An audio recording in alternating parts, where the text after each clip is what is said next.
ಪಂಚರಾಜ್ಯ ಚುನಾವಣೆಯಲ್ಲಿ ಬಿಜೆಪಿ ಗೆಲುವಿನ ನಾಗಾಲೋಟ ಬೀರಿದೆ. 5 ರಾಜ್ಯಗಳಲ್ಲಿ 3 ರಾಜ್ಯ ಗೆದ್ದು ಗೆಲುವಿನ ಕೇಕೆ ಹಾಕಿದೆ. ಇಂಟ್ರೆಸ್ಟಿಂಗ್ ಅಂದ್ರೆ 15 ವರ್ಷದ ನಂತರ ದೀದಿಗೆ ಸೋಲಿನ ಶಾಕ್ ಎದುರಾಗಿದ್ದು ತಮಿಳುನಾಡಲ್ಲಿ ದಳಪತಿಯ ದರ್ಬಾರ್ ಶುರುವಾಗಿದೆ.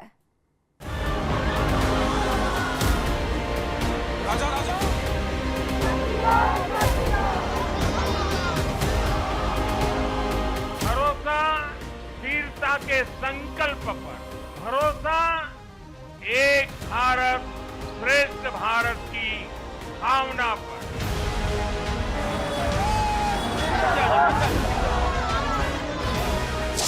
ಕೆಂಪು ಬಾವುಟಗಳ ತವರೂರು, ಕಾಮ್ರೇಡ್ಗಳ ಸಾಮ್ರಾಜ್ಯ, ಕಮ್ಯುನಿಸ್ಟ್ ಸಿದ್ಧಾಂತದ ಬೀಡು, ಕಾಲಕ್ರಮೇಣ ತೃಣಮೂಲ ಕಾಂಗ್ರೆಸ್ನ ದರ್ಬಾರ್. ಇದೀಗ ಮೊದಲ ಬಾರಿಗೆ ಕೇಸರಿ ಕಮಾಲ್.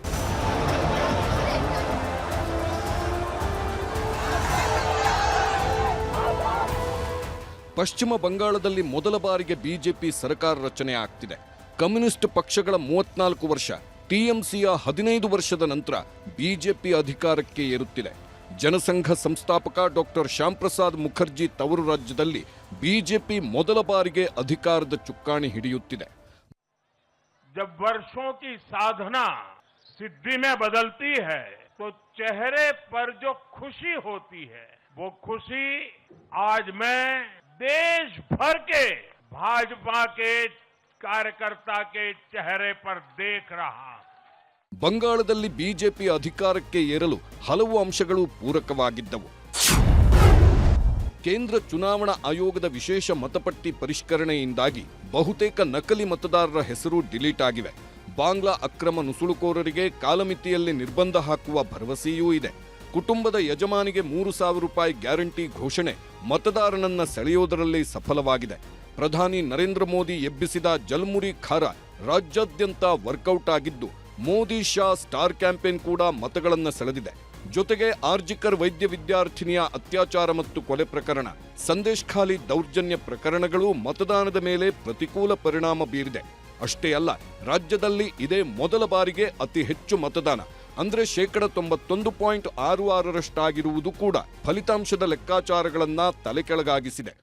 भारत के महान लोकतंत्र पर भरोसा, परफॉर्मेंस की पॉलिटिक्स पर भरोसा, स्थिरता के संकल्प पर भरोसा, एक भारत श्रेष्ठ भारत की भावना पर. ವಿಜಲ್ ಹೀರೋ ಈಗ ಚೆನ್ನೈ ಸೂಪರ್ ಕಿಂಗ್. ಪ್ರತಿ ಚುನಾವಣೆಯಲ್ಲೂ ಬದಲಾವಣೆ ಮಾಡುವುದು ದ್ರಾವಿಡ ನೆಲದ ನಿಯಮವೇ ಆಗಿಬಿಟ್ಟಿದೆ.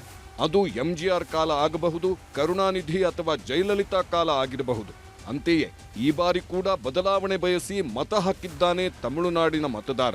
ಈ ಹಿಂದೆ ಅಧಿಕಾರ ನಡೆಸುತ್ತಿದ್ದ ದ್ರಾವಿಡ ಪಕ್ಷಗಳಿಗೆ ಕೊಟ್ಟರು ನಟ ವಿಜಯ್ ನೇತೃತ್ವದ ಟಿವಿಕೆ ಪಕ್ಷಕ್ಕೆ ಅಧಿಕಾರ ಕೊಟ್ಟಿದ್ದಾರೆ ತಮಿಳುನಾಡಿನ ಜನ.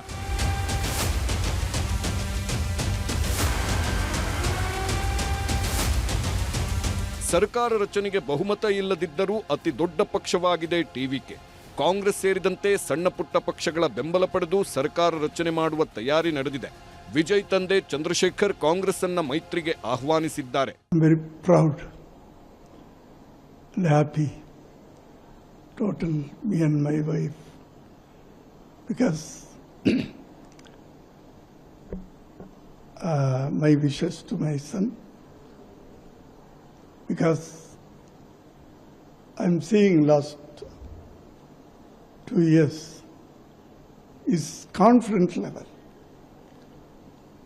Okay, his confidence level is fantastic, and faith.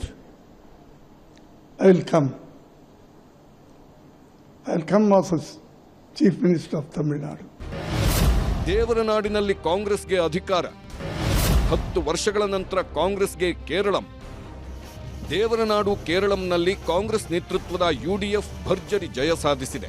10 ವರ್ಷಗಳ ಬಳಿಕ ಕೇರಳಂಗೆ ಮತ್ತೆ ಕಾಂಗ್ರೆಸ್ ಸಿಎಂ ಆಗ್ತಾರೆ.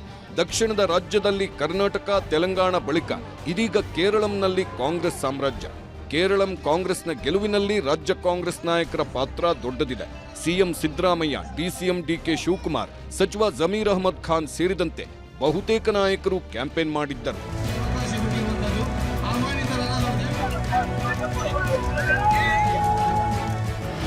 ಕೇರಳಂಗೆ ಯಾರು ಸಿಎಂ ಆಗ್ತಾರೆ ಎಂಬ ಕುತೂಹಲ ಸಹಜವಾಗೇ ಮೂಡಿದೆ. ಕಾಂಗ್ರೆಸ್ ರಾಜ್ಯಾಧ್ಯಕ್ಷ ಸನ್ನಿ ಜೋಸೆಫ್, ಪ್ರತಿಪಕ್ಷ ನಾಯಕರಾಗಿದ್ದ ವಿಡಿ ಸತೀಶನ್, ಶಾಸಕ ರಮೇಶ್ ಚೆನ್ನಿತ್ತಾಲ, ಸಂಸದ ಕೆಸಿ ವೇಣುಗೋಪಾಲ್ ರೇಸ್ನಲ್ಲಿದ್ದಾರೆ. ಶೀಘ್ರವೇ ಹೈಕಮಾಂಡ್ ಹೊಸ ಸಿಎಂ ಬಗ್ಗೆ ನಿರ್ಧಾರ ಮಾಡಲಿದೆ.